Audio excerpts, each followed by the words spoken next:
Howdy, folks. Happy Monday. 7 days and counting till the NHL trade deadline. We'll talk about the latest rumors and news when Eck joins us in a few minutes. We'll start the pre-show.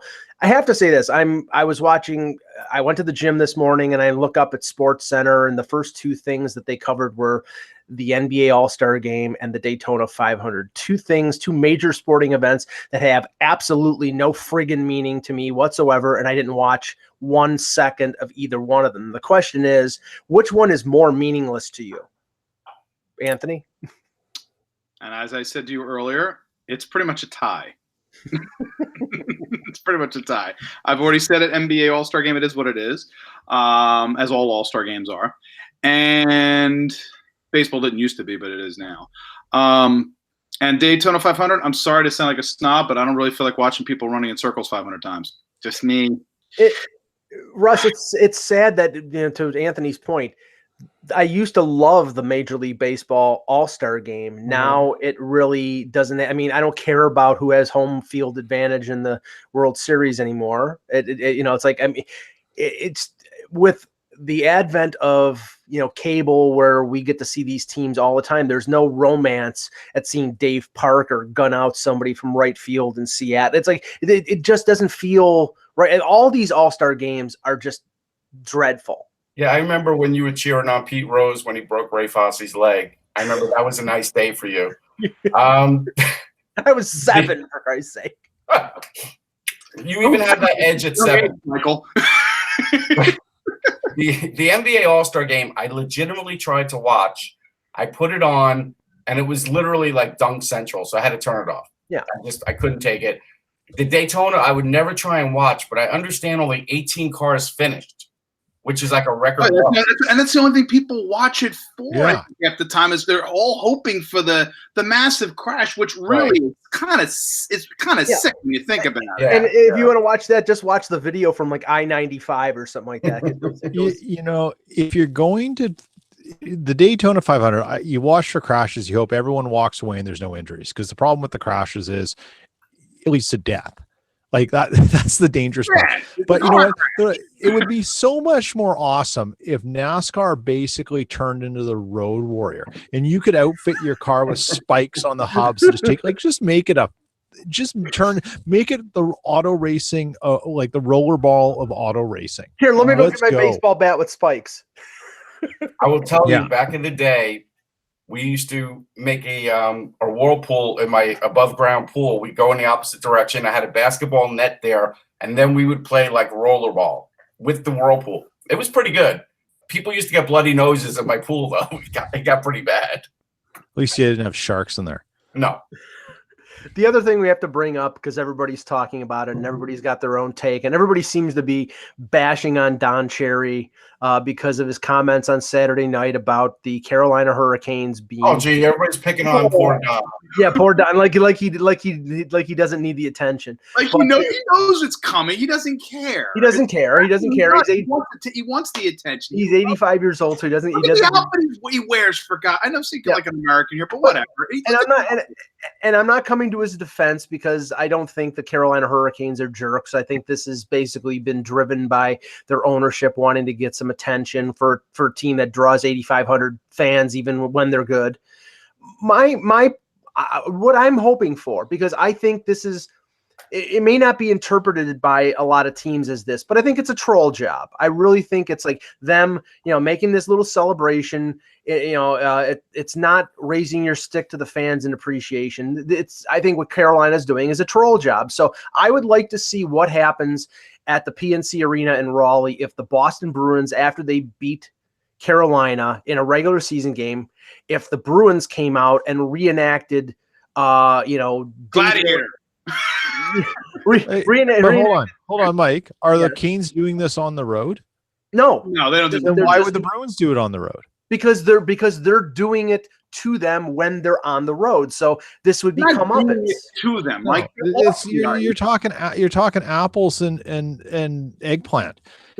Don't talk eggplant. Hey, I like eggplant, especially fried in olive oil. The whole point of this, let's get down to the real essence of why this bugs people. It's because if this was done in Toronto, there wouldn't be an next thing you know, 20 teams would be doing, if Toronto's doing it, and the media wouldn't say boo. Cherry would know. Everyone would line up. Brian Burke would be like, I wish, I planted the seeds of this back when I was GM. This is horse crap, and everyone knows it. The reason they don't like it is because Carolina's a non-traditional market. Ugh. Well, whatever. It's brilliant.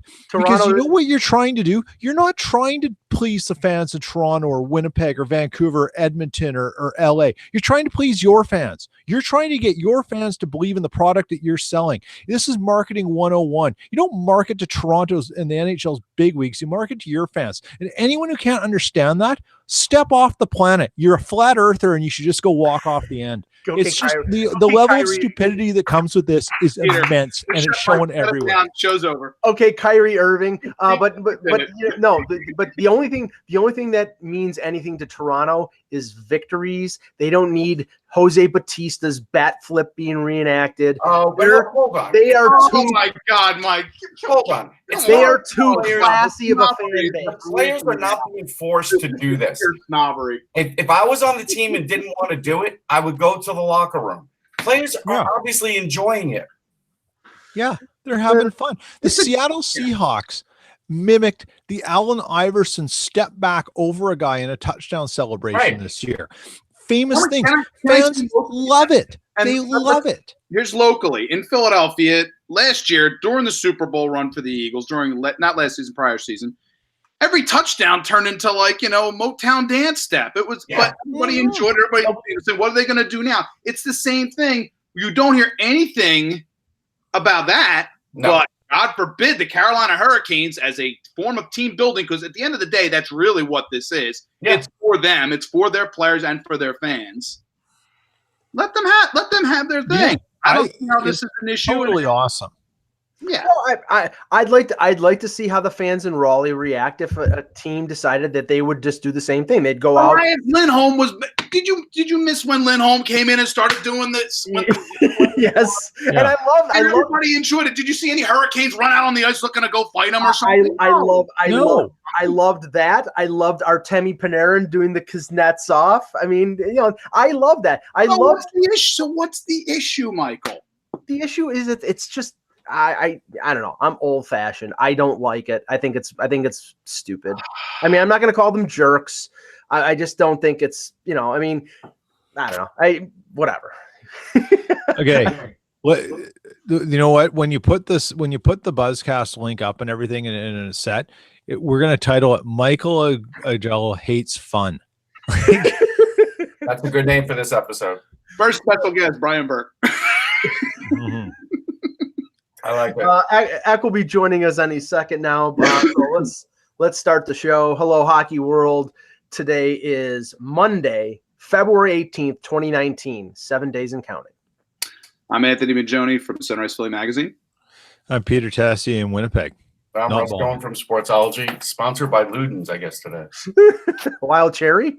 Yeah, because I got sick of Halls. It's just they don't taste good. Oh, Ricola. They are terrible. No, anything with menthol is terrible on the stomach. And I'm Michael Agello, and this is the Hockey Buzzcast here on HockeyBuzz.com.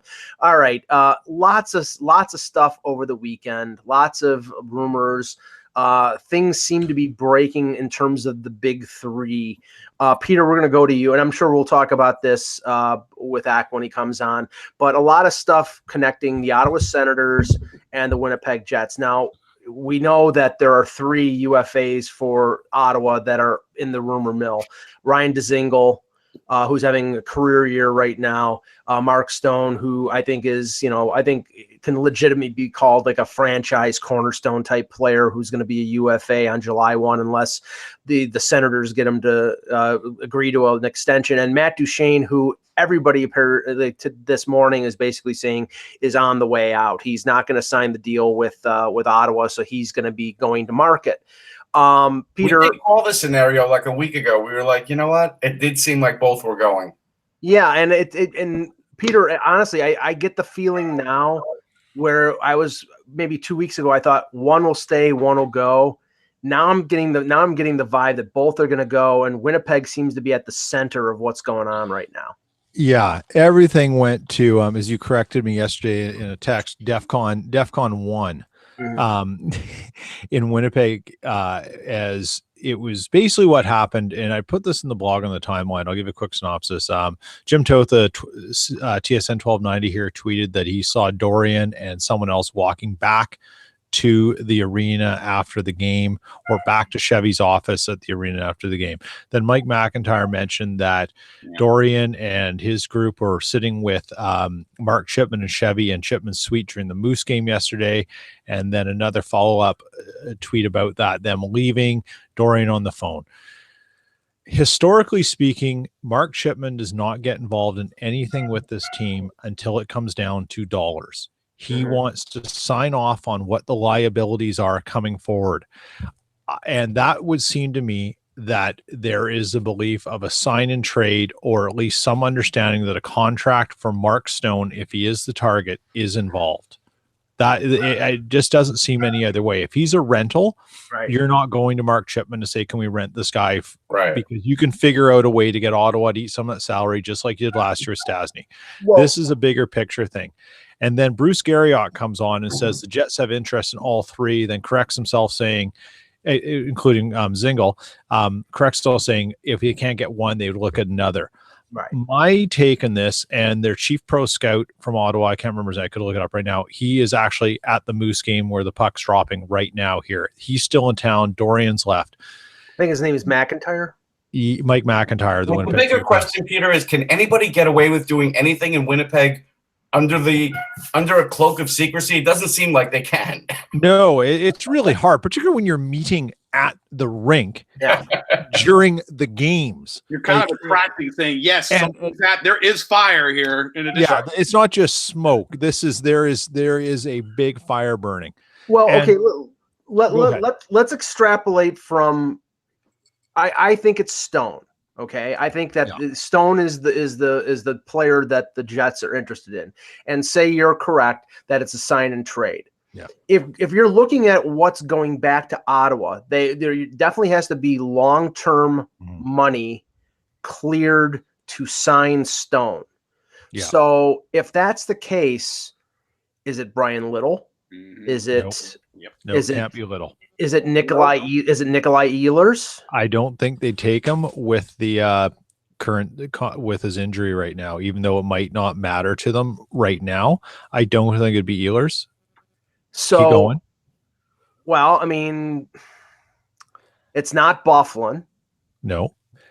I think what it is, I think if you're Dorian, and one of the arguments people have been accusing me of being crazy, and what I've been trying to say to them is, it's not about what the Jets are offering, it's what Dorian's asking for. Right. You got to remember, if you're Dorian, you're asking for everything and hoping you can get 75% of it, depending on how much you ask for. I think in a logical world, you're moving Kyle Connor. Because if you're Dorian, why would you not go for Kyle Connor? And if you're the Jets, you have to look at it this way. You now have Kyle Connor, maybe more, who's proven it on an arguably terrible team in Mark Stone.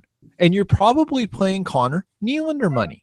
So why not pay $1.5 million more and get Stone?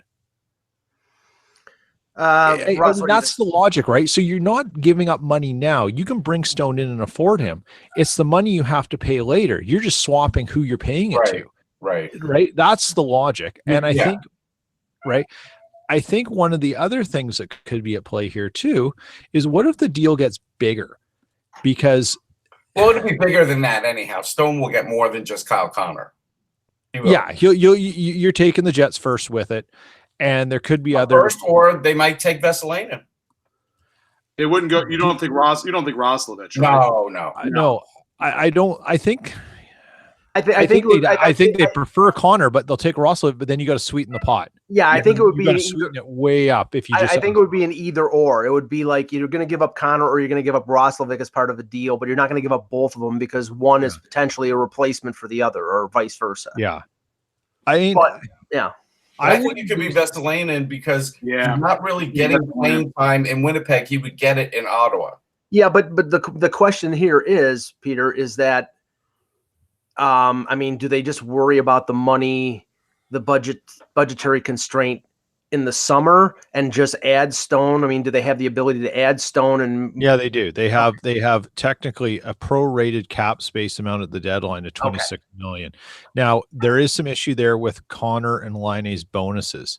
Yeah. So that's sort of the real concern. But if Connor goes, you don't have to worry about the bonuses. Right, and that's the same situation that's going on with Toronto right now with Marner and Matthews. They want to pay their bonus overages on Marner and Matthews contracts this year instead of carrying it over to next year. That's why Kyle Dubas has made the point that he wants to go money in, money out on any deal before the deadline. So that makes sense, but. I mean, it could be Stone and Dzingel. It could be both of them treating Dzingel as a pure rental. I'll tell you one thing too. I would not be surprised if possibly CC was in this too, because the Jets have a time bomb. I mean, let's not call it a bomb, but the clock is running out with Jacob Trouba, and most speculation, and I've said this forever or since last summer, Trouba will not be a Jet. He's not staying here. No, but you can't do that swap. They can't win without. No, I'm not saying you swap those two. What I'm saying is would you find a way to get CC in this? And that's why this thing is holding up, because there's a lot of parts. Yeah, I mean, you could move a Kulikov to clear the salary to bring in CC. It's pretty much a wash, but you're going to have to sweeten the pot a lot to get. Then I think you will, or you move out in at a first and probably a second. Yeah, but the problem is you don't have anywhere for CC to play unless he can play his offside right now. Yeah, I don't know if he can. I don't know if he can either. He never has. So at that point, you have Trouba, Bufflin, and Myers. Which one's leaving? So, I mean, that's what I'm saying. There's a lot of moving parts here, but I wouldn't be surprised because the Jets need to get a defenseman in some capacity at some point when Trouba leaves. And it's 99.9% that Trouba is gone. That's and that's really the sentiment around Winnipeg. I think he's gone before he goes to arbitration. Because they're not gonna risk him going to arbitration, getting awarded $6 million. He asked for arbitration last year. He can't ask again. Okay. Oh, so it's basically qualifying offer and hold out, or if he okay, qualify. Let's find out who you're going to play for and who you're going to sign long term with, and let's go. That's what's going to happen. So I mean, Russ, and I'll get to you in a second. If you look at Ottawa's situation, it does them probably more good to trade these guys in separate deals. Like I think they're not going to be maximizing their return if they include Dzingel in a deal with, say, Stone, unless they just get overpaid with prospect. So I mean, would it be beneficial for Dorian to say, okay, we'll trade Dzingel, we'll trade Duchesne, we'll trade Stone separate, boom, boom, boom, get as much as you can from, or do you? In a perfect world, but the problem is with all of these names out there right now, he doesn't want to be left holding one of those guys last minute and then have to sell them for less. And that could happen too. So if the Winnipeg offer is good enough and it contains multiples, then he might have to do it because of that. Anthony, the one thing, and I think it was Peter that mentioned this, or Russ in our group text, was this is potentially an awful lot of change for a team that's atop a division that is a legitimate Stanley Cup contender. I mean, it's an upgrade. If you're getting Stone, if you're getting Dzingel, those are good players who are going to help you. But also, you have to think about, okay, you're mixing up. You got lineup chemistry. You got to see how your lines are going to lay out. Yeah, you're going to see how you've got all elements of offense. You have to see how things structure defensively. You have to look at how you're going to set up your power play. That's going to at least to take a few weeks at a minimum in a lot of cases to really kind of get those things settled. But if you believe that the long-term benefit's going to be there, and long-term, I don't mean just next year. I mean as in the median long-term for the postseason. If you get those things in line, then that risk is worth it. I think Stone is definitely a player that's worth taking that risk. Oh, yeah. Unquestionably. He is. The only thing about Stone is he hasn't played a full season in a while. Mm-hmm. Yeah. That's the concern, but what he does in that time is unreal, right? But he's not, you're happy if you're getting 70 games, because I don't think he's hit it in the last 4 years, if I remember correctly. That's the other gamble on this. Yeah, and also if it's a sign and trade, that would indicate to me that it's going to be a max deal. That would be the only reason for a sign and trade is if which it was takes him to age 35. Right. And that's the thing. It's like you could be doing a max deal to spread out the AAV to make it more palatable to fit everything in. Yeah. And that's what Tampa does. That's what Nashville does. And if Winnipeg can follow suit, I mean it'll be great for them because they got Wheeler I think Wheeler got a little bit overpaid, but he's worth it because of how good of a player he is. I mean, the only thing I'm concerned at in terms of Winnipeg is, does this mean that they know that they can get Line A on a 2-year bridge deal? Does this mean like they've slotted in these other guys and they can fit all these guys under one umbrella, or that there are moves to come?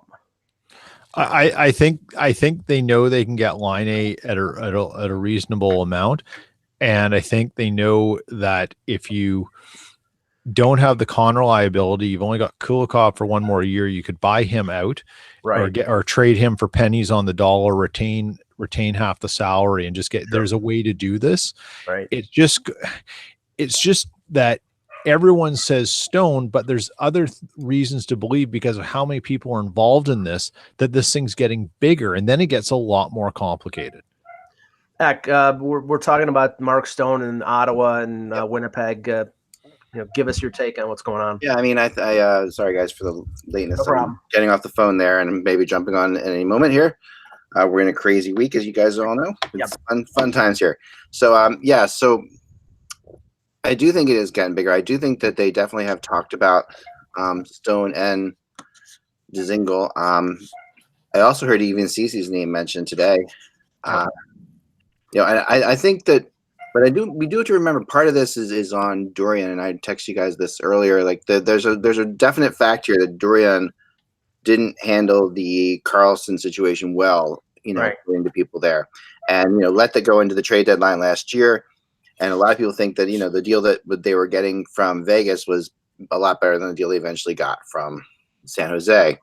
So the idea here is Dorian overplayed his hand there, and now he's dealing with 3, maybe 4 players, and he could potentially overplay right here. So, well, I mean, and that's definitely true. And I remember hearing, I think it was Elliot Friedman say that they were talking Vegas and Ottawa up to a half an hour before the deadline last year, maybe even to the last 10 to 15 minutes. I was never sure that it was that serious, because I really don't think that they honestly had a sense. It may not have been serious, but I mean, the indicator was that they were talking late into it, and then obviously it wasn't serious enough because it never happened. But with 4 guys being shopped, I think he's got to pull off one of these deals quicker, like maybe in the next day or two, to sort of get it out of the way. And maybe that's what's going on with. I think that I do think is happening, and I think that. They let Duchesne. I really do think this all hinges on Duchesne last week saying he's not going to resign there. And then when that happens, which no one really is officially telling us, but that's obviously what's going on here. Everybody that happens. Dzingel's name comes up, Stone's name comes up, and now Dorian's in Winnipeg. The crowd's chanting, "We want Stone." The whole thing's going crazy. And then he sneaks back into the building at night, then goes back again yesterday, I guess, right? Or I'm not sure if I have all the time right, but he goes back into Winnipeg knowing that he's going to be seen going back in Winnipeg. In this day and age, you don't have to actually physically go someplace to talk to somebody, so to me, him going back into Winnipeg to talk was him trying to get seen, talk. And this whole idea of all of a sudden, all these players are involved. I really think this is like a desperate effort to get a bidding war going right now, like as much as you can on things, say, okay, we're talking about Duchesne. Yeah, we're talking about Stone. Yeah, we're talking about Dzingel. And they might end up with 2 of those guys. Right. But I don't think that you're going to end up with 3 of them. I think, and then Garriock last night reporting it too also tells me a lot, because Garriock is, he's very tied in with Ottawa, but he's also very much, going to help. And I don't mean that reporters sometimes do help teams do their bidding this time of year, And I think, Bruce puts that out there, and it's like, okay, well, wow, they could be after all those guys. Well, but the way he wrote it was not like they were going to get all 3. He wrote it like they really, if you read it, the way I read it at least, was that he was writing, they were talking about all 3. Well, I mean, I mean, maybe I'm wrong. And Anthony, you respond to this. I don't perceive that there's any problem getting a bidding war going for any of these guys. I mean, if they need if Pierre Dorian needs the press's help to get a bidding war for Duchesne, Stone, and Dzingel, then he's abrogating his responsibility as general manager of the Ottawa Senators. You got three guys that always using another tool, or using another tool, Michael. Okay. He's using another tool. That's part of the toolbox for a GM. You use the media as well, especially if you think you can get even better off out there. I'm not holding it against him. I'm just saying this is stuff that from doing like rumors 24/7 all the time. Doesn't feel odd to me. What's happening here at all? It feels very. And I'm also not saying he's not doing the right way. Like he's handling the right way. But the thing is, there is actually now Stone. I agree with you, Mike. There's no problem getting a bidding war going for Stone. Stone is absolutely. But Dzingel is like okay. He's. You also have Simmons out there. You have Eric Stahl out there. You have Marin out there. These guys, like Stone's in a level here. Dzingel and. Okay, Duchesne you should be able to trade Duchesne, but then again, Duchesne has had. Well, it's a question of whether you're trading Duchesne as a rental. I think anybody who's trading for Stone is trying to get him signed to a long-term deal because he's that good of a player. Yeah, Duchesne, he's a center. There are teams out there that need centers, and the battle here with Dorian might be getting a rental price and getting a price for a team that might want to sign him. And I don't know. I get the feeling that Duchesne, with what he's pulling here, he wants to go to market. He wants to get, and maybe he'll end up going back to Ottawa because they're offering him the best deal in July. But right now, I think he's going to go, and Ottawa is maybe stuck with getting the rental price for him. And I think any deal that's going to happen for either Stone or Duchesne is going to happen with a conditional aspect to it. There will be like an extra first round draft pick. Yeah, I agree. They'll do conditions, but they're going to get the rental price for Duchesne. But again, Duchesne's fast. Teams are going to want him. Oh yeah, teams want him, but Duchesne also has the single line on Duchesne. And I always jokingly say that every player has a single line on them. Like a one sentence that describes that player. Duchesne's inconsistent. That's what you hear. You hear people say, "Oh, yeah, he can be killer, or he can go like he'll score 6 goals in 3 games. For you, he won't score a goal in 18 games. Like that. That is Matt Duchesne. And when you look at his career, he doesn't put up huge numbers because of that. He has streaks where he does really well, but he doesn't put up, consistently like 40 goals a season. That's not what Matt Duchesne's going to do.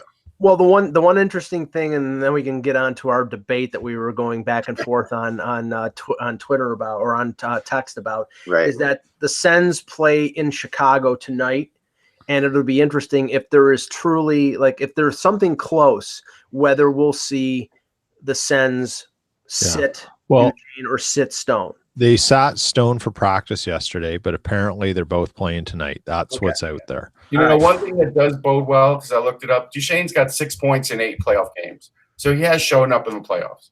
Yeah. I will say this too about that. They sat him for practice.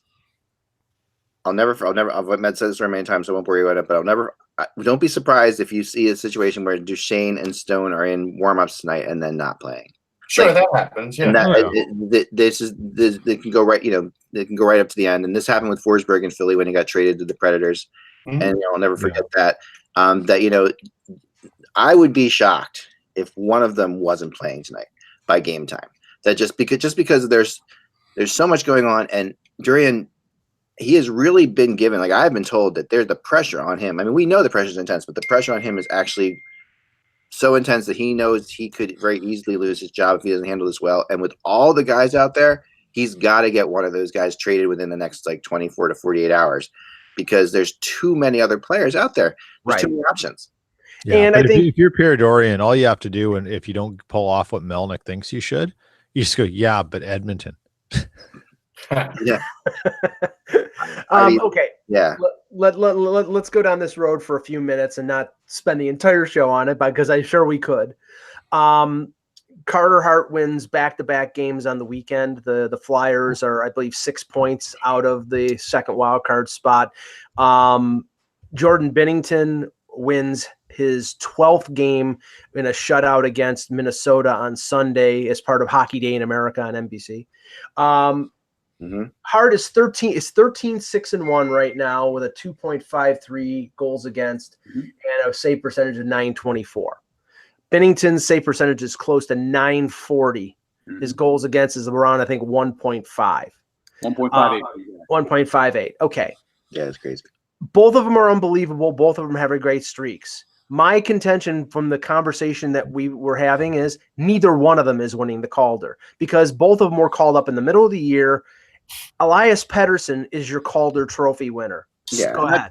That's not even a debate. I mean, we know it's going to be Pettersson. The question is, who are the other nominees? We know it's Pettersson walking away. The question is, who are the other two nominees? So right now, we would probably say Heiskanen or one of the goalies, perhaps. Heiskanen. The thing is, Heiskanen probably is plus minus hurts him in this circumstance. Much as I hate to say that, but I mean, the most minutes and has the most shifts. Yeah, I really agree on it's certainly on that front. So it's going to be at least those two. So, and the league would look at it up from the structure of they probably would like to have forward defensemen and one of these two goaltenders potentially as the third candidate in that circumstance. So how many games does a goalie have to play to be considered a rookie? It's the same. It's the same as a forward. I think what's the 30? Is it 35 games? I believe.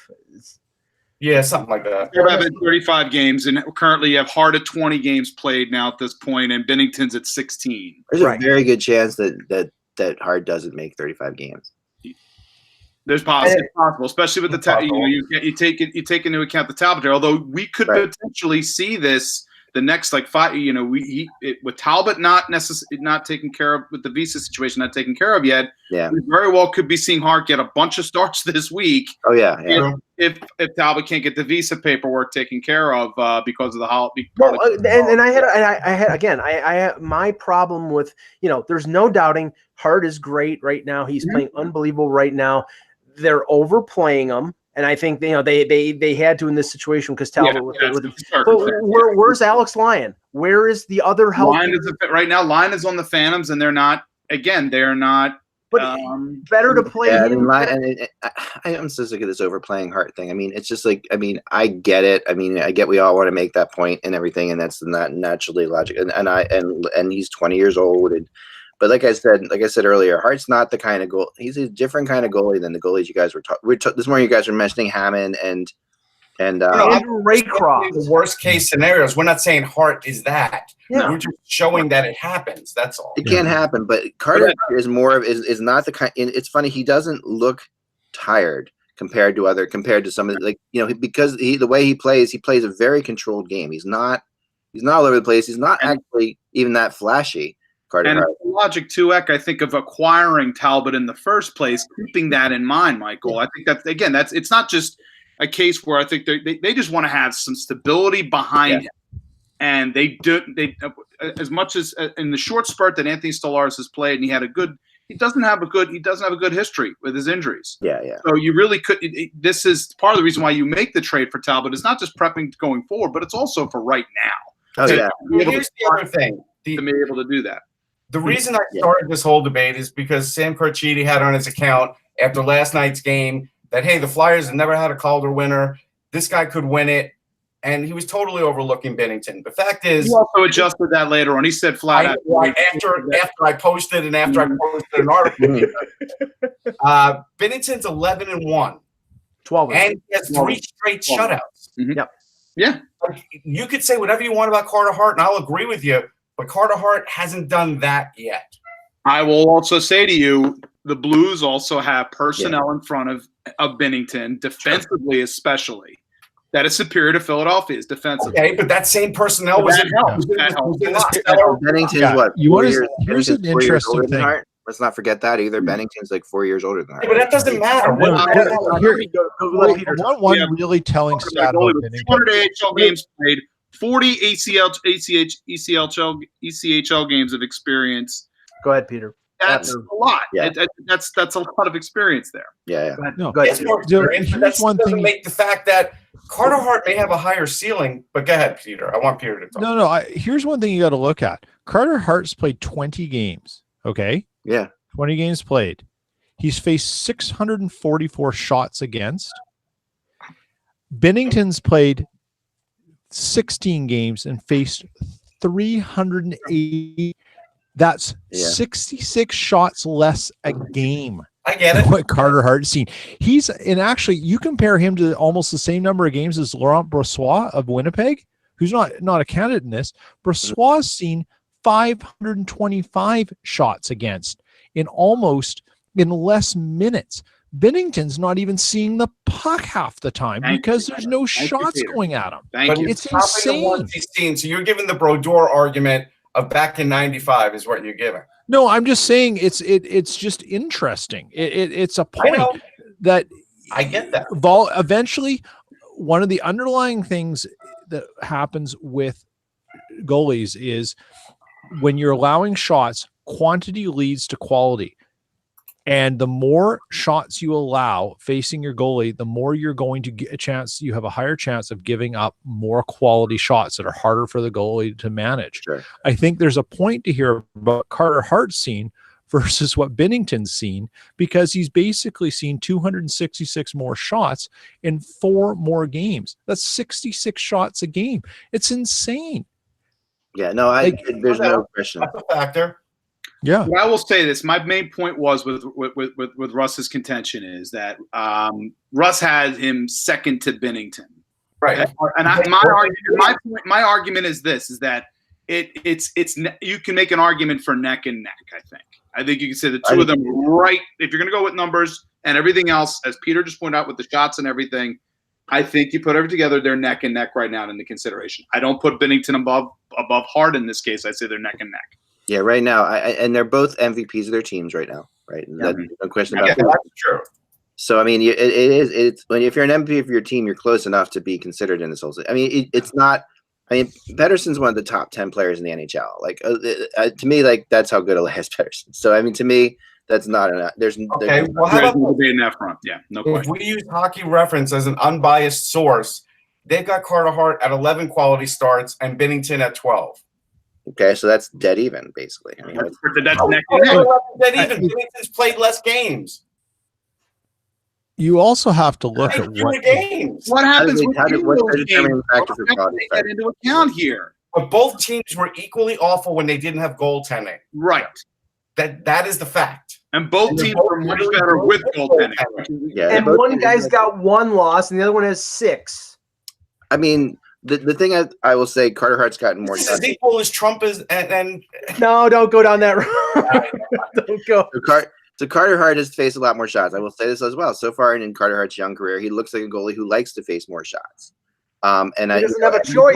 Defense is more than happy to Yeah. I mean that Detroit game, where they blow the 5-1 lead, it really looked to me like Carter Hart fell asleep in the third period. Call me, I'm going to face 25 shots. Call me, I'm going to face 40. He doesn't have an option. No, but we all know that there are goalies. I mean, there's a very distinctive line between goalies who like to face a lot of shots and goalies who don't. And then you have yesterday, Eck. Then you have yesterday, where there's no way in hell they should have won that game yesterday. 2 periods, Detroit had played thoroughly in Philadelphia's end.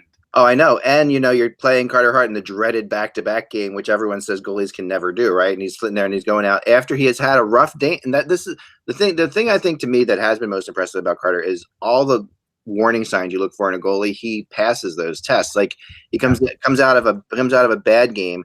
Actually, the only reason they win the game the day before is because of Carter Hart too, because even though they get back in 5-5, Detroit has so many chances to win that game.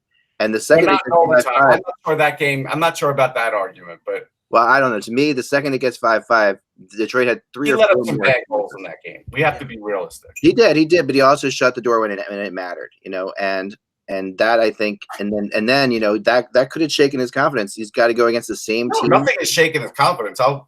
That's obvious. Yeah, he could have gone against. He's going against the same team that just put 4 past him in the third period and comes out and shuts him down the next day. All this discussion is wins and losses. They have to be almost double for it to be not equal, but just fine. Okay. I think that it's really hard to say. I don't think Binnington had 2 losses and Hart had 12. Then Binnington would be better. I'm even being told in the chat room, "Hey, Binnington wouldn't be this good on the Flyers." How could you say that? How would you even know that? What you have to look at with Binnington is look at what the St. Louis Blues are doing as a team at the other end of the ice. Yeah. Like Carter Hart doesn't have that. No one has it right now. They're on. They're didn't have that all year either. That came with confidence from the goalie. Right. They on January 1st. Tarasenko, we heard. On January 1st, the St. Louis Blues were dead last, tied with Ottawa with 34 points. I mean, it's not that all of a sudden, Chris Pronger came back or something like that. It's the fact that they called up Binnington and Jake Allen found out how to stop a puck again. Yeah. That's been the key of them coming back and now being actually fairly solid in a playoff spot right now. So I think it's true. I think we can move on, but I do think that it's really it's very hard to pinpoint this, and at some point there, Carter Hart has shown he's an NHL goalie, and whether or not that matters long term or not, we don't know. We don't know if that's going to hurt him down the line or not. But I think they just asked, would I trade Hart for Binnington? The answer is no. I already said Hart has the higher ceiling. Yeah, Hart, he's a 20-year-old, he's a 20-year-old. And why would I make that trade? Right. Let's bring up the vaudeville act known as the Edmonton Oilers. Because on the weekend, okay, I mean, I think that the deal that they made with the Flyers made sense. The Flyers are probably going to sign Talbot to an extension. Can we talk for a second why it made so much sense beyond just, I mean, there is the whole thing of Talbot and Hart working out last summer together. Yeah. And Hart calling Talbot before his first game in the NHL to ask for advice. I mean, this is like these guys, the Flyers nailed this and they should have made this trade a long time ago. I called for this trade without knowing that, Eck. Right. Yeah, same here. I didn't know all the backstory. I just knew he'd be the best guy for the job. Yeah, it made like the perfect situation for them. It made completely a lot of sense. Now the other deals and the other transactions are just, I mean, this organization is clearly using the fact that they fired Peter Chiarelli as cover for their incompetence, because first they make the trade Strome for Spooner, and now on the weekend they flip Spooner to Vancouver for the buried contract of Sam Gagner, who apparently, I don't know if he orchestrated the deal, but he contacted somebody and said, that he would be open to going back to Edmonton. And now he's, instead of playing for the Toronto Marlies, he's playing in the NHL. Well, honestly, I think that the Toronto Marlies may be as good as the Edmonton Oilers. And the other move was they trade Drake Caggiula for Brandon Manning. And less than 2 months after making that trade, Brandon Manning's on waivers. This organization has their head up their rectum. They don't know what the frig they're doing. And did you just remind her that Caggiula is on the first line in Chicago? He's playing with Caves and Tane. It's unreal. Well, Arizona's going through the same thing. I mean, again, Arizona gets rid of Dylan Strome. He goes to Chicago. I mean, what it shows is that Chicago has the kind of veterans that if you do bring in a young player, and Caggiula is not that young, that you could bring him along. And if I were Arizona, I would say, you know what? Obviously, that's what I'm missing. I have Stepan, but I need more than that. Yeah. And what's I think where Stan Bowman needs some credit is that he and his team are identifying the right kind of players to bring in with the existing core, because they know they're stuck with that core. So you've got to do your homework. You got to trust your bloody scouts. That's for sure. Right. And you've got to give them the right assignment to do. But look at what he's doing. It's not going to change Chicago's trajectory this season in terms of developing some sort of playoff run, but it's going to help them longer term. And that's a pretty impressive to keep doing that. I mean, they now have a number 2 center in Strome, who they could sign to an extension. It may free them up to trade Anisimov, which has been talked about. Him and DeBrincat have been an effective pairing on a second line. So you diversify your offense. They've got Boquist coming. They've got Yokiharu coming. So, I mean, I think and they get Caggiula for basically a nothing who's been demoted to the minors.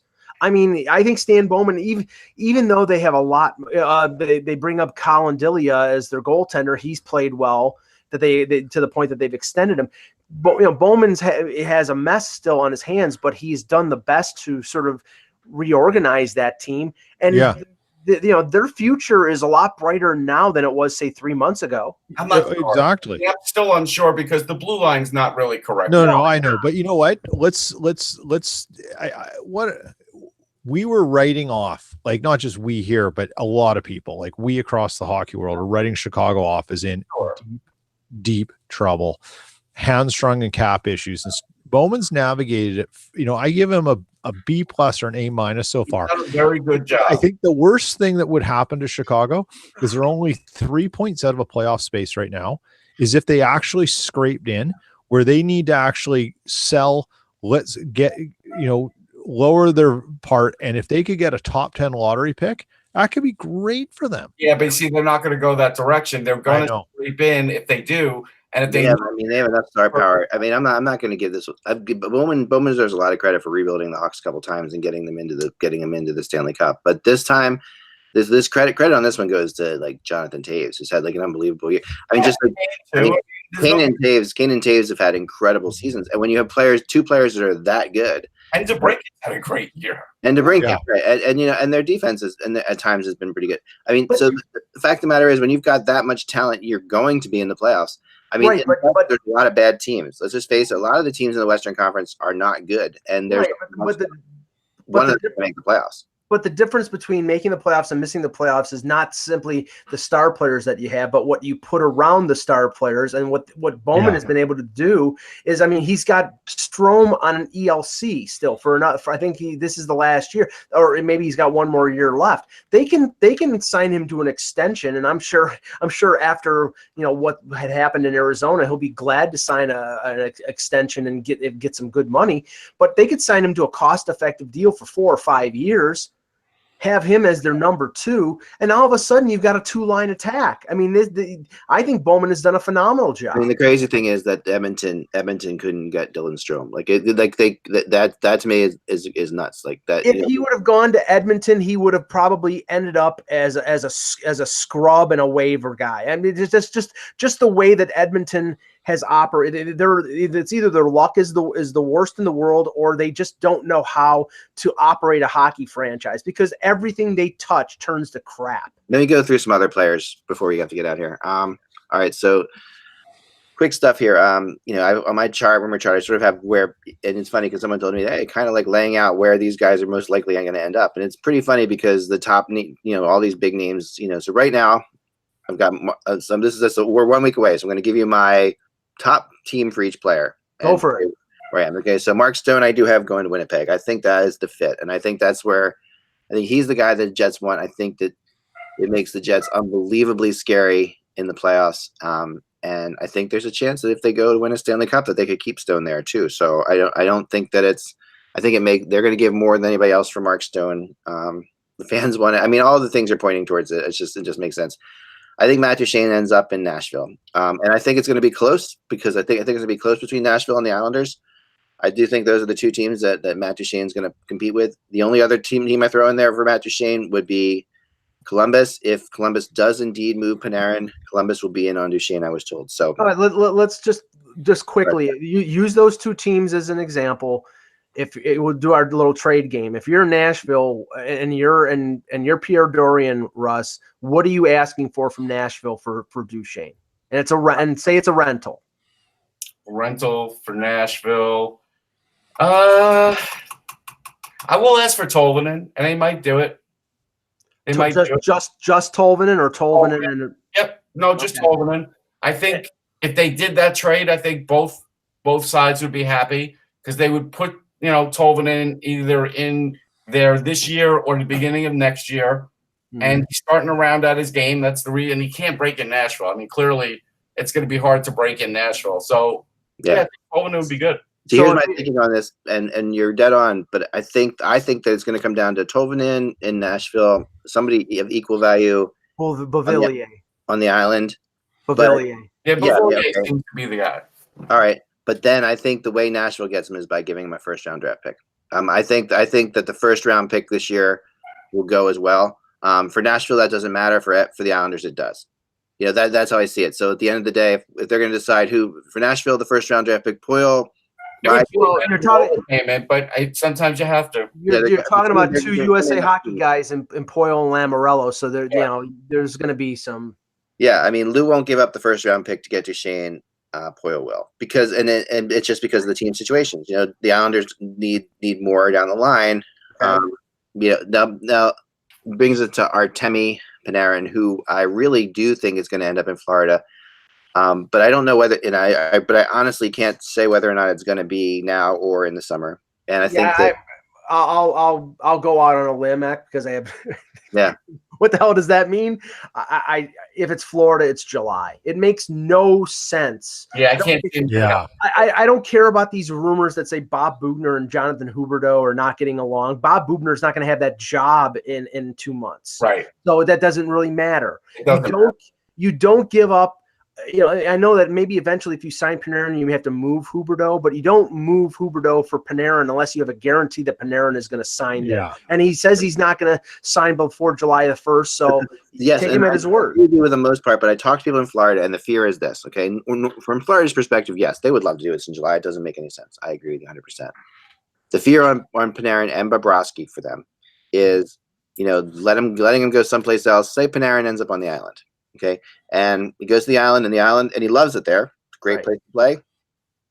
They have success, and then you're not getting him out of there. And I mean, that's how the fear is you want to get him in there as soon as you possibly can, because you want to prove to him that you're the place. This gives you the rest of the season to prove that he wants to be there, and also gives your fans, which. I get that, but that's an awful risky proposition to trade no question. 4 guys. But when you're looking at Panarin and Bobrovsky, I couldn't do it if I were GM, I couldn't do it. And I know Lou is not going to offer any kind of extension during the year, and we know Panarin's not going to sign any kind of extension during the year. So I can't do it. Yeah, but I'm saying that the issue is, does Florida know this? Because the issue is, does Florida know that Lou's not going to do it? That based on the agent, they're going to trust the process. And then I've also been told that the team no one talks about with Panarin, and I've been told this a ton, and is Montreal. Oh. And that Montreal has, and this is very much, if you think about a Montreal style move, like this is the kind of thing the Canadians would do. Yeah, they've been very sneaky about stuff like this. They would take a chance as a rental because they think they're Montreal. It would be an absolutely pure rental in that. Right. And but they're looking at Montreal is the team now that is sliding out of the playoffs slowly. But Montreal has said, and they've stuck to this, that they aren't going to give up any assets in any of these trades. With Panarin, they'd have to. Right. So I say they're not going to do it. I think if there's an Atlantic Division team that goes after him, it's going to be Boston, because Boston is desperate. Boston would be desperate for Panarin. And they've got the assets, the first-round picks, the prospects. Yeah. I mean – all right, so Michael Ferland, I think, is going to end up in Toronto. I will say that the difference between Ferland in Toronto and Pittsburgh are the 2 teams I have at the top there. And I think that's the closest. Pittsburgh does like him a lot, I've been told. I've even been told that if Pittsburgh gets him, they would like to get him in time for the outdoor game on Saturday. That's how much I know that Pittsburgh's in on him. Well, the only thing I'll question on that, Ak, is the only way that happens is if Carolina has come off the stance of it being a first-round pick for Ferland, because if that's what they're looking for, Toronto's not in on it, because they've already traded their first in the Muzzin deal. They're not trading their pick in 2020. Yeah. They could trade a second-round pick in 2020, but they're not going to trade consecutive first-round picks for a guy is going to be a pure rental. He's not going to be re-signed in Toronto. So I wouldn't be shocked, Mike, if they were given permission to talk to Ferland before this trade happens, and there's some kind of sign and trade where they end up with him, where you have a situation where they get him and they extend him ahead of time, which I wouldn't do if I was in Toronto, but I've heard that they might, Well, I mean, if that happens, then I can almost guarantee you that William Nylander is being traded in the summer, because they can't pay Ferland $4.5 million on a new deal. And remember, the team Carolina wants Kapanen. That's who they want. So Kapanen and the Leafs are. It came out on the weekend that the Leafs are talking with Kapanen's agent about an extension this week. So I it better be. Yeah, if they're trading one of their forwards, and I just wrote about this because it looks like the Leafs are going to be playing Boston. Montreal slipped. Boston's won 5 in a row. It's going to be Boston, Toronto in the first round. If it is that, Kyle Dubas has to go to work, because right now that team, they may be more skilled than Boston. They're not as tough as Boston, and Boston intimidates the Leafs. The Leafs are going to have to go out and get maybe 1, maybe 2 players to maybe provide a little bit of pushback. And if they don't, I think they're the underdog against the Bruins. And if they lose in the first round, this season is an unmitigated friggin' disaster. Mike, I think they've got one of those 2 players already in Jake Muzzin. I think they need another. That's the thing. Another. Right? Muzzin's the first one. Yeah. They probably need someone in the forwards who's got some battle scars in those areas. And the name of Kyle Clifford, Clifford would be amazing. Kyle Clifford came up, and that. You know who else? Eric Stahl. Yeah, but the cost for him is going to be prohibitive. It's going to be high, but you want to win, or do you want to sit on the sidelines? Well, that's the question.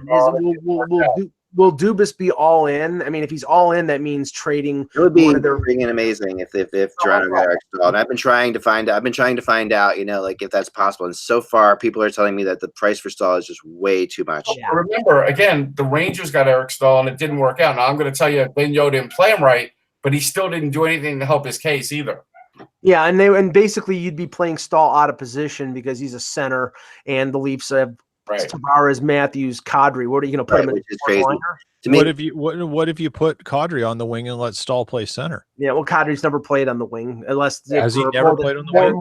More than a shift or two. Kadri's a better defensive player than Eric Stahl, so you wouldn't do that in the playoffs. Right. That's true. I'll also say something that is kind of interesting that I heard yesterday, and I'm going to write about this. I'm going to hold off on this one because this is too good. I'm going to write about it tomorrow. Sorry to do that to you guys, but I'm trying to find a little more information, but it has to do with Toronto. But I will tease. Sorry. Jesse Pujärvi. Here, I've mentioned St. Louis with him a lot. The Blues are playing really well right now, and so that's still possible that that's not where he ends up. This seems like the second choice for the Islanders. If the Islanders don't get Duchesne, this would be where they would turn for the most part. Saw the quote from Lou yesterday, and I know we don't believe GM that he said he'd be okay with standing pat. I think he's just playing coy, but I don't think they're going to make a big deal either. So Pujärvi doesn't. Makes sense if it doesn't cost him a ton, but it's going to cost him a lot. Lou only says he's standing pat in years that he's made trades. I'll tell you that right now. Like that is Lou. Like Lou's MO is that he says nothing if he's doing nothing. It seems like Edmonton is getting ready to send Pujärvi back to Bakersfield, and I'm telling you, I am sick of this situation because I've seen this kid play well at times, and he just gets buried in the middle and the end of games when they fall behind. It is not his fault. Look, anyone in Edmonton is basically anyone who's not their media is basically saying, look, this kid's development has been so mishandled that it could have lasting effects on him. Look what Edmonton did to Yakupov. Yeah. But I think Pujärvi's better than Yakupov. I think he is too, Russ, but he needs out of that organization. Yeah. That's the sad thing. Okay, next up, Kevin Hayes. I see Kevin Hayes going to Vegas. From talking to people. Just in mentioning Hayes and mentioning Zuccarello, we have to say that Larry Brooks reported over the weekend that the Rangers are trying to get them to sign. Yeah, I think that's all he's doing. I think it's CYA. That they would sign Hayes and Zuccarello, from what I was told. But at the same time, I think Hayes is to Vegas, and the second choice for Vegas. The second choice for Hayes would be what I was told would be San Jose, and I think that Kevin Hayes does make a lot of sense for Vegas. But Mark Stone also. I mean, Mark Stone is a Vegas possibility too. Yeah, that's been mentioned. I can see Hayes fitting in both those places. What I was going to say is with Gordon, he could have negotiated with those guys all year. Right. All of a sudden, he's letting people know he's negotiated with them. That's a boy. Yeah, right. Exactly. DeZingle, I have going to San Jose. And that's where I see him landing, because I think that whoever goes to San Jose, it's going to have to be somebody who's not making a ton of money because they don't have a lot of cap space. That's why, and I'm not saying I've heard anything about this. I'm just saying if all of a sudden Eric Stahl is available and Minnesota retains 50% of the salary, his salary is under $2 million. I mean, that's something that they could fit, and that would have an unbelievable effect on a team like San Jose. So, I mean, if it's not Stahl, it could be a DeZingle who's not making a ton of money either. Andre Burakovsky, who people they're not mentioning, he's going to be traded. I've been told this. He's going to be moved. Well, Washington wants to clear his salary so they can make some other ad. Right. This I've been told is where he will end up in Vancouver.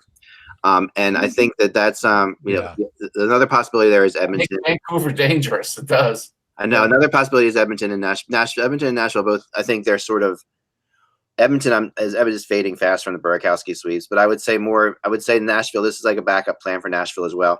I don't know. I don't know if you have this guy on your list, because I haven't looked at it in the last couple hours.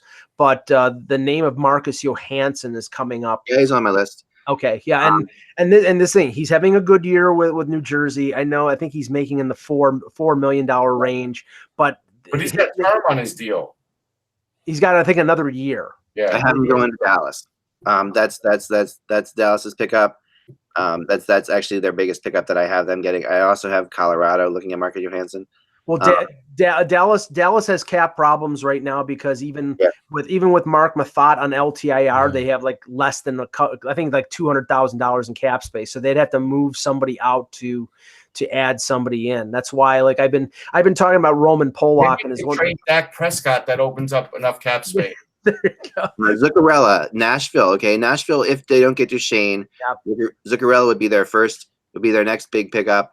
If they did get Duchesne, look for Zuccarello to maybe end up in Calgary. That's what I was told. Yeah, well, and Calgary all along would be a great fit. And you can never not look at the what I would call Rangers South, which is the Tampa Bay Lightning, because any ex-Ranger loves Tampa Bay. It's true. Okay. We'll get to the jersey thing in a second, Adam. All right. The Tyler Toffoli rumors that came up, I don't think he's going anywhere, and I think that the fact of the matter is that LA is trying to move him, but I've heard the only teams I've really heard with any interest at all are Boston and Minnesota. How much term is on his deal? I'm looking at it right now. Hold on. He's just not fast enough for the NHL. Right. He's always going to be a bit slow for the NHL. He is. And and Boston has one more year at $4.6 million. Boston is one of the teams is not super afraid of that, but I think that at the same time, I don't think that's happening. Let's move on quickly from that one. Wayne Simmons. A lot of people ask about Wayne Simmons. I see Simmons going to Tampa, and that's where I think Simmons is the guy Tampa gets, because I think at the end of the day, it's not out of the realm of possibility that Simmons would sign back with Philly. But I do think that they would move him. I wouldn't be. I do think it's out of the realm of possibility, because I think actually they would have signed him and never put him on the market if that were the case. Remember that this is really what I was told is when Fletcher took over for Hextall, the Simmons thing was viewed completely like as if it was starting from scratch. Right. They renegotiated with him. Yeah, Fletcher told Simmons, it's like, don't worry about anything that's happened until now. Show me what you're made of. Show me what you're about. Simmons has been nothing but solid since Fletcher. Sure, but why didn't they sign him then? I don't think they've signed him because, like I said before, they are really afraid of Provorov and other things that are happening. So no, I don't think Provorov has anything to do with it. I think they didn't. I think they haven't signed him because Simmons is asking for more term that they want to sign. He's 30. Term is the big issue, but Simmons might come down on that. It wouldn't surprise me if there was a conversation over the next couple days with Fletcher and Simmons where Fletcher says, okay, he wants 8 years, whatever. We're willing to give you 5. Not getting 8 years. So say the Flyers are willing to give him 4 or 5. So you're talking about a 4 or 5 year difference. What if he says if he says to him, you know what, let us go, let's get something out of Tampa. You can go, you get a chance to go win a Stanley Cup with Tampa. We'll give you 5 years in the summer versus 4, or we'll give you 6 versus 5, and then I don't do that. The Flyers won't go over 5. They won't. They won't get 5. Not sure about that. I'm pretty sure. Of all the players on this list so far, we've mentioned Simmons I think is the most likely. Tampa, I could see him going to Tampa. The interesting thing would be the return, because would they get Adam Ernie out of it? Taylor Radish. I don't know. They would get Radish. That's the thing. I think they would get Ernie, because when Ernie gets replaced on the playoff roster, which he might, he could still play with Philly instead. Yeah. Because I think Ernie will play right up to the playoffs, and then I think he's only going to get spot duty. If I were Philly, that's who I'd go after. A couple quick things too, as well. A couple more people there asking and for other names. Well, let me just interject this. The Buffalo Sabres are collapsing. They've been the worst team in the league over the last, I think, 2 months. Yep. They're now 6 points out of a playoff spot. There's now starting to be a lot of talk around here about Pominville possibly being traded, which he's not doing. He may be on the last year of his career, but the Skinner thing keeps popping up. There's talk about them saying we love Skinner, we want to re-sign him, but if they don't get some sort of commitment from him, if I'm the Sabres, I would move Skinner. Yeah, I mean, I don't think they will. I think 36 or 38 goals, but he has slowed down a lot. He's got to know. the hangover effect from that could be really bad for Eichel and other players on that. And the thing is, Zach, he has a no move clause. That's a very good point, Russ. He has a no move clause, so he's not going to. But it's not easy. But if you can, he is whether he's going to come back to Buffalo, and I think that I mean, I'm sure I will tell you this for sure that Eichel is like pounding him so much to get this done because Eichel wants him to stay, but. Reason they got him for so cheap, you got to remember back, is because he was adamant about going to July 1st. Because they got him for a rental price, Yeah, but he's got a no move clause, so if he doesn't want to go anywhere, he doesn't have to. Which is astounding. All right, so then Gustav Nyquist, playing really well lately. Another name that comes up a ton. This is who I hear the Capitals are going to grab, and I think that as this plays out, I think Nyquist to the Caps is an interesting one.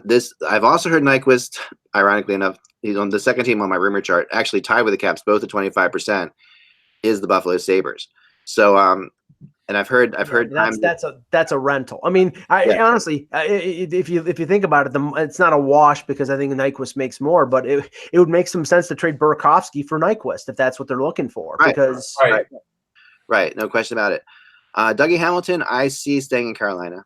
People have asked that question a lot. But I do think Toronto and the Islanders will take shots. I think that they'll see if they can possibly get them to move on something or get them to go less for some reason. I don't know why they would, but Hagelin will be a Canadian, I've been told. And that I think is where, that for a draft pick. Yeah, also a backup possibility for the Predators, the Islanders, the Bruins. There's a lot of teams that could. Hagelin's one of those guys that could actually turn out to be a really good pickup. Third liner, penalty killer. I'll just say this because for the Leaf fans out there, I think that more than likely the moves that Dubas is going to make is going to be depth forward like a Clifford or a Glendening and maybe a depth defenseman. Yeah. But don't rule out the possibility with the Muzzin trade. Jake Gardiner has now moved down to the third defensive pairing with Travis Dermott. Yeah. I wouldn't rule it out that the possibility that they trade Jake Gardiner as a rental and get a return and flip that for another defenseman. I'll say this for Leaf fans: you could toast the 67 season for another season. I think it's safe. Yeah, it would be insane if they did that. All right, now I in my opinion, troll. All right. Can they borrow this? Can they borrow the champagne from Nick Bonacani? Yeah, I heard today, and this is a strange one, but I'll just bring it out there. It's really kind of one of those odd situations where this is a team that's not making the playoffs trading to another team that's not making the playoffs. But the Devils have a lot of interest in Yamamoto, and so whether or not New Jersey goes in from a Shiro perspective, I can. Yeah, I mean, and I think that Yamamoto is somebody you got to look out for there. Brassard. Okay, Brassard is an interesting one too because he's going somewhere, and it's really like a 4-team race. Like, there's almost impossible to say.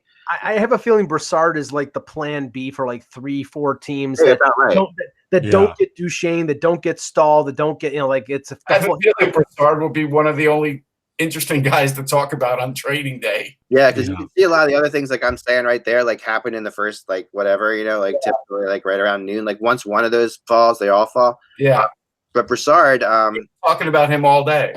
Yeah, 4 teams on Brassard. Islanders, another. I'm breaking out my trivia book there, Russ. I think the Islanders are the best fit for Derek Brassard. If they don't get Duchesne, because they get themselves I think Brassard as a second line center is dangerous, but not as a third line center. I would rather them get Brassard than get Puljujarvi. But I think that I like Puljujarvi, but I think that if the Islanders are going to do something this year. If you're making a rental trade this year, Brassard. Vegas with Brassard is a possibility. Winnipeg with Brassard is a possibility. I actually think that the most interesting story that we're going to see over the and things could clear up a little bit over the next 7 days. But look at the West. Look at the race in the West, and you've got 6 teams within 6 points. Yeah. Like Vancouver, Arizona, Chicago, St. Louis, Minnesota, Dallas, they're all scrunched in. And the difference between making and missing the playoffs might be, what Jim Nill or what John Chaika or whoever does to add to their team. So, I mean, you could have teams that are outside of the playoffs adding because it's close. I don't think that's happening in the East because the only team that I think might add would be Carolina because they're like 1 point out. I don't think Philadelphia is going to add. I think they're going to sell. I think Buffalo is going to either stand pat or sell, and everybody else is too far out. But the West is so interesting. I was told the Flyers, by the way, along with the discussions for Talbot, had discussions that Yamamoto could be involved in that too, that the Flyers had interest in Yamamoto. I don't know. I think Virgin, like I've talked about before, could end up in Philly. That's a possibility. That's if Minnesota's selling. Yeah, that's if Minnesota's selling. I think Minnesota, as of now, Minnesota last minute decision on that one. Yeah, I think that stays like it is for now. Let's see who else I have here. Jacob Silverberg is another one I think is going to go. I think this is pretty much between the Wild and the Bruins, and this is if Minnesota's buying. If not, also, I mean, don't count out Pittsburgh for Silverberg. Toronto is a really long shot, but still in there, as a possibility for Silverberg. Depends what they get. And then the other name that people aren't talking about very much, was I think is a really interesting name because he does bring a lot of good things, and has had good playoffs, is Patrick Eaves, right? Who's an older player for sure, but the kind of player that, like a classic trade deadline type guy. Playoff year, they really can bring guy experience the whole. Yeah. And GMs still like those guys. Oh yeah. I've heard Montreal, Toronto, and Buffalo all tied in. He's still on IR. He's been off and on IR all year. So, and he's not going to cost anything to get him. What's that? It's not going to cost anything to get him, really. Russ, what are you saying? Yeah, I was gonna say, if Buffalo did it, they better do it soon because they're a sinking ship.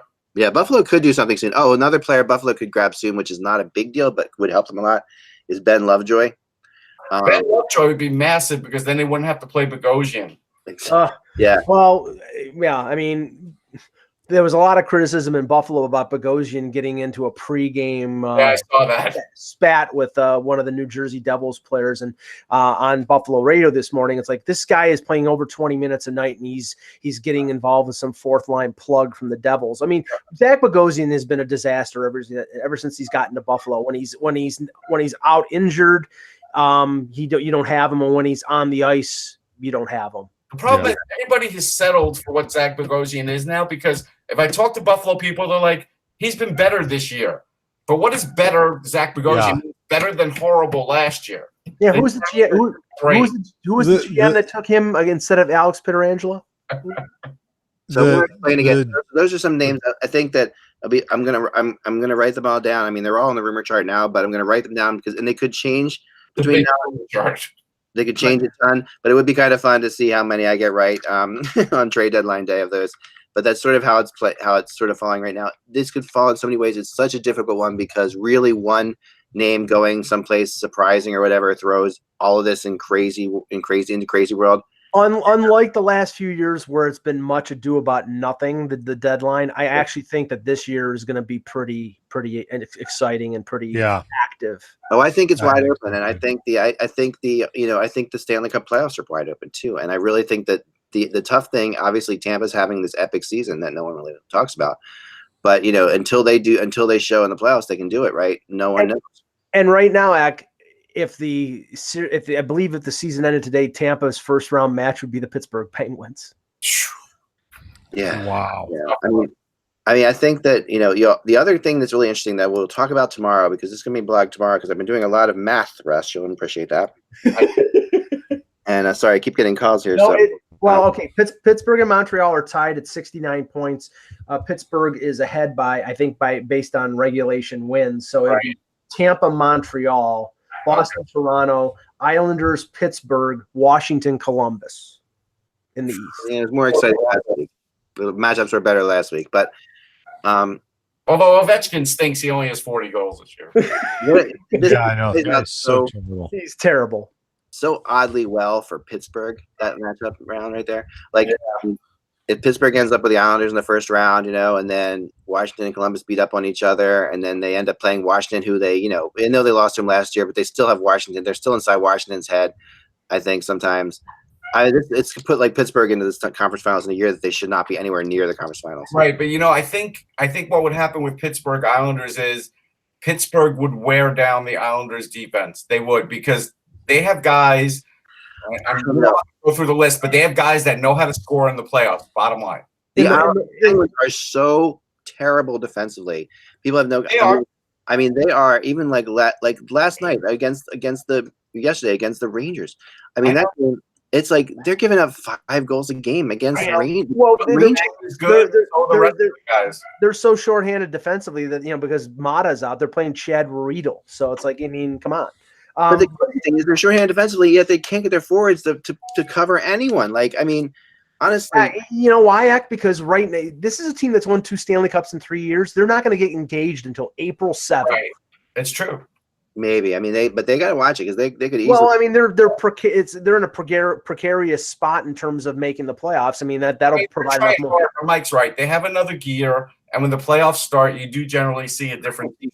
Yes, and all these past years, Pittsburgh has always had another gear, and I completely agree with you. I mean, there have been years when I predicted them to win the Stanley Cup. When they won the Stanley Cup, when they were going into the playoffs like this, they didn't look good. They were like struggling. I mean, just get to Phil Kessel the right hot dogs, and he'll be. I mean, the game last year. If Phil Kessel was able to skate and play that game, I don't even know if the Capitals get to the Stanley Cup. Right, but here's the difference: the Penguins teams that found another gear found that other gear defensively. They did. I mean, that's really what they did. The Penguins at their best, we've talked about this for years, when the Penguins are playing their best, they are a counterattack team. Heck, when the Pittsburgh Penguins won their second Stanley Cup, their top defensive pairing was Brian Dumoulin and Ron Hainsey. And they were incredible. And the crazy thing about it, Matt Murray was incredible. People don't realize it wasn't the fact that the defense was great. Matt Murray stood on his head. Matt Murray and Marc-Andre Fleury stood on their heads. And he did stand on his head against the Flyers last week, but since then he's let up a lot of goals. He's won games, but he's let a lot of goals. Certain games, but they can win series because they can have great goaltending and they can outscore you. That's one team that can outscore you. And it's almost impossible for most NHL teams to match up with 1-2 combo of Crosby Malkin. That's the thing. It's like, I mean, we know that Washington can match up with it with Backstrom and Kuznetsov, but not many other teams can do that. But by the way, if it ended today, Calgary would face Minnesota. San Jose, Vegas, Winnipeg, Dallas, Nashville, St. Louis. Yeah. No, I mean, I think that, really what this comes down to for making the playoffs is a point total. We'll go into this tomorrow, but I've been tracking this as far as, it usually is, is it going to be 93 points? Is it going to be 95 points? Is it going to be, and it looks as if it's going to be 90-ish, based on it, which is lower than it's been the last couple of years. I'm going to give you the number. Jake Gensel has 42 points in 37 playoff games. Yeah. He's got 23 goals. No, I know. He's insane in the playoffs. He has been. I'm waiting for the Brian Rust mention. Nah, he doesn't have enough goals. Really quickly, Niles Daughtry. Is that Chris Daughtry's brother? Roger Daughtry's. Daughtry. All right. Roger Daughtry, I know. All right. Do you think the Panthers will trade Mike Hoffman? And this has been coming up a lot lately, and I don't think. No, why would they? No. I mean, but his name popped up. I mean, he's been mentioned by people. No, not by me, but he's had a great year. Why would they? Mike Hoffman is such a good player. Like when you watch them play, he is this crazy. He's an excellent player. He is really good, and it was insane how easily. I mean, I know the situation that happened, but that move, along with what they got for Carlson and just losing Hoffman for nothing. Yeah. Now losing Stone and Duchesne and we're gonna look back at this and say, look what in 3 years has happened to that roster. Oh yeah, no. And Hoffman's got another year at 5.2, a little under 5.2 million. Goals. Yeah, no. Yeah. What will the Hurricanes do is an interesting one. They could do something. Oh, I also just got a text about this too, that I should remember that Lovejoy and the Penguins are a possibility too, and that would be a return for Lovejoy. The Penguins love to do that. Money now. The Devils would have to eat money, which they don't like to do. Yeah. Right, but if they get something in return. Yeah. Carolina. Who could Carolina get? Carolina could get Zuccarello Because again, they need a guy like that. Yeah, they could. I mean, I'm trying to see who I have on the chart with him. They need scoring. I mean, they need scoring. They need scoring. I have add to scoring. Yeah, I mean, it's funny. I don't have many players on the chart. They've been really hard to read. And they've been actually I have no one really of significance right now. But I do think, to be honest, I'm surprised now. I think this is probably because the GM the owner/GM wouldn't want to do this. I would think Baltimore would push to get Wayne Simmons there if he could. I would think he would. And also, don't forget about the thing I put out last week, because it's absolutely true that there have been talks between the Ducks and the Vegas Knights about Getzlaf, and I've been told that this is absolutely 100% the case. And it's funny because I know some people have come out and said that it's not, and I've gotten some nasty grams from some hockey writers out there. Yeah, because I'm sure they all think it's impossible. Nothing's impossible.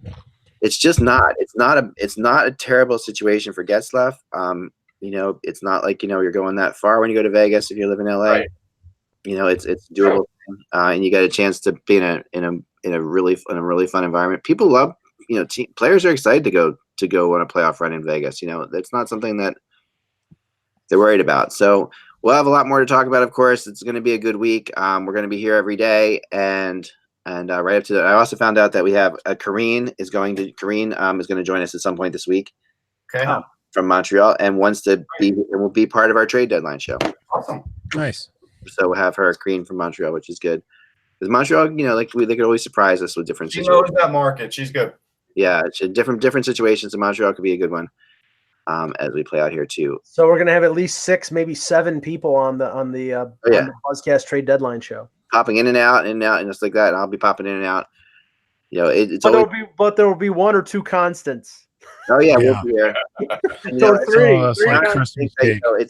I think we do the best trade deadline show out there. I think the other trade deadline shows have gotten tired, and they do the same kinds of stuff all the time. So you'll see lots of, and we do some fun things if it gets slow too. We have a lot of fun. Yeah, even if I have to interview a family of squirrels, I'll do it. Well, remember, you should come over, Russ. We can check X rink. It's on the list. If he just invited me over, so I'll probably check it out. Yeah, please come over. I'd rather have somebody here than just be sitting in my basement staring at the walls. Be fun. And the rink, I'll if I can. I'll tell you a quick rink story, but I know we got to go. All right, but the rink we had one really cold week, and there was an incredible night to skate. And my daughter had like a parent teacher night that night, and I just couldn't skate that night. And since then, I haven't been able to skate at all. We're now supposed to get 3 to 5 inches of snow over the next day. And last night I was up because it's going to be cold again. And last night I was out there doing all this stuff, and it's just so funny. So what I did, and this is really, I got to show a picture of this, and this is working really well. I took like a pump that you would pump out a pool with, right? It sits on the bottom of the rink. Because there's a good, like, maybe this much of ice on parts of it, but then other parts are completely water.